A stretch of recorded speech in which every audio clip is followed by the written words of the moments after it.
ओम श्री गणेशाय नमः। मित्रों, आज इस वीडियो के माध्यम से हम बात करेंगे परमात्मा के ज्ञान की महिमा, उसके स्वरूप का विवेचन इस वीडियो के माध्यम से मित्रों हम करेंगे। और ये प्रसंग हमने योग वशिष्ठ से लिया है और उत्पत्ति प्रकरण हमारा इस समय चल रहा है मित्रों। तो वशिष्ठ जी कहते हैं श्री राम जी से, जिन परमात्म देव की चर्चा की गई है ये कहीं दूर नहीं रहते, सदा शरीर में स्थित हैं और चिन्मय चेतन रूप से विख्यात हैं। ये ही चिन्मय चंद्रशेखर शिव हैं, ये ही चिन्मय गरुड़ वाहन विष्णु हैं, और ये ही चिन्मय सूर्य हैं तथा ये ही चिन्मय ब्रह्मा है। कार्य कारण स्वरूप इन पर ब्रह्म परमात्मा साक्षात्कार हो जाने पर इस साधन परायण की हृदय गांठ चिंजड़ ग्रंथि खुल जाती, संपूर्ण संशय छिन्न भिन्न हो जाते हैं और संपूर्ण शुभाशुभ कर्म नष्ट हो जाते। श्री राम, जब परमात्मा का ज्ञान हो जाता है तब विषय वेग के शांत होने पर जैसे विसूचिका मिट जाती है, उसी प्रकार संपूर्ण दुखों की परंपरा नष्ट हो जाती।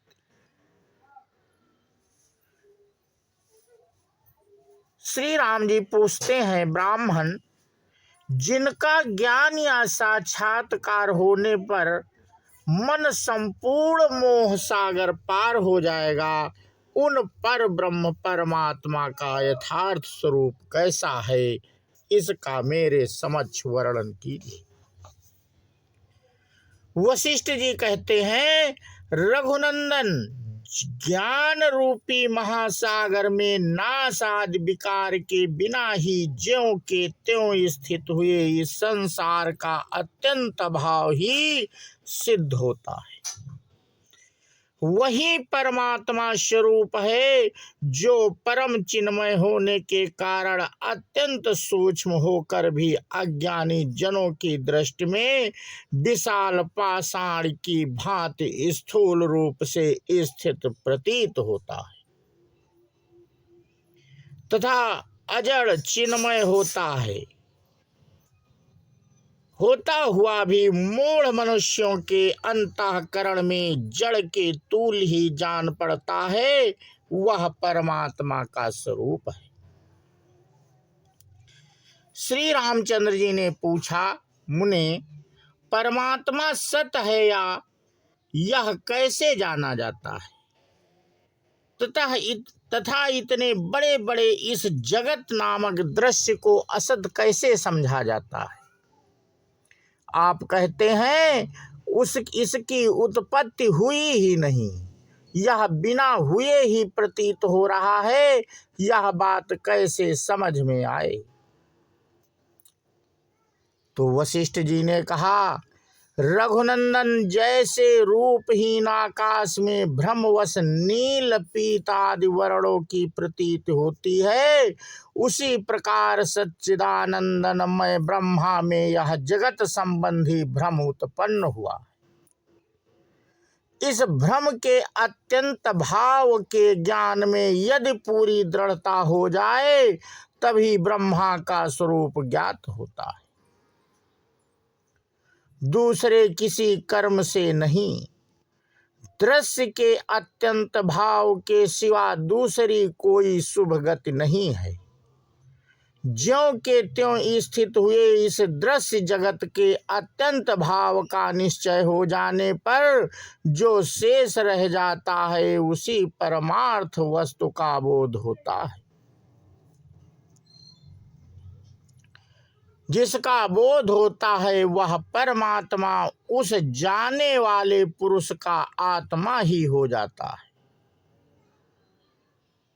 जब तक इस जगत नामक दृश्य की अपनी सत्ता का अत्यंत भाव अथवा मिथ्यात्व सिद्ध नहीं हो जाता, तब तक परम तत्व स्वरूप परमात्मा को कभी कोई जान नहीं सकता। असत पदार्थ की सत्ता नहीं होती और सत वस्तु का कभी अभाव नहीं होता।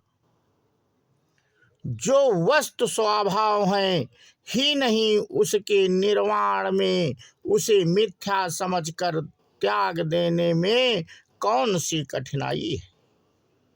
यह जो विस्तृत जगत दिखाई देता है, पहले उत्पन्न ही नहीं हुआ था। यह चिन्ह मात्र होने के कारण निर्मल आत्मा में ही कल्पित है, अतः ब्रह्म रूप ही है। उससे अतिरिक्त इसकी कोई सत्ता नहीं है। जगत नाम से ना यह कभी उत्पन्न हुआ, ना है, ना दिखाई ही देता है। जैसे स्वर्ण में कल्पित कटक कुंडल आदि का स्वर्ण दृष्टि से अभाव ही है, उसी प्रकार ब्रह्मा में कल्पित जगत का ब्रह्म दृष्टि से अभाव ही सिद्ध होता है। अतः इसके परिमार्जन में इसे असत समझ लेने में क्या परिश्रम है।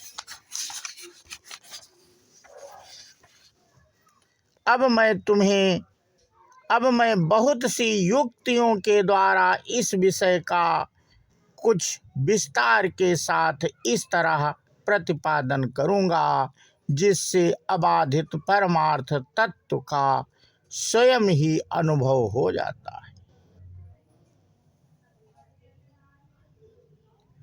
जो पहले सृष्टि के आरंभ में ही उत्पन्न नहीं हुआ, उसका यहाँ अस्तित्व कैसे हो सकता है। मरुभूमि में जलपूर्ण नदी सत्ता कैसे संभव है। भ्रम से प्रतीत होने वाले द्वितीय चंद्रमा में ग्रह भाव कैसे हो सकता है। जैसे वंध्या का पुत्र नहीं होता, वैसे मरुभूमि में जल की सरिता नहीं बहती, और जैसे आकाश में वृक्ष नहीं होता, उसी तरह जगत रूप भ्रम की भी कहीं सत्ता नहीं है।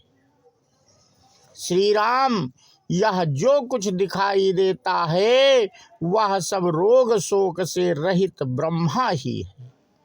इस विषय का मैं आगे चलकर केवल वाणी द्वारा ही नहीं, युक्तियों से भी प्रतिपादन करूंगा। उदार बुद्धि रघुनंदन तत्वज्ञ पुरुष जिस विषय का युक्तियों द्वारा वर्णन करते हैं, उसकी अवहेलना करना कदापि उचित नहीं है।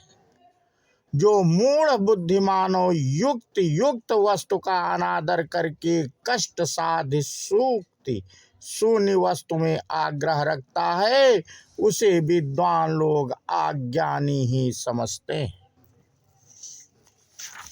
तो मित्रों, आज का प्रसंग हम यहीं पे समाप्त करते हैं, और इसके आगे की कथा हम अपने अगले वीडियो के माध्यम से साझा करेंगे।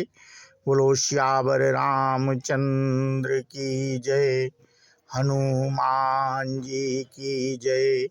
जय हिंद, जय भारत, वंदे मातरम।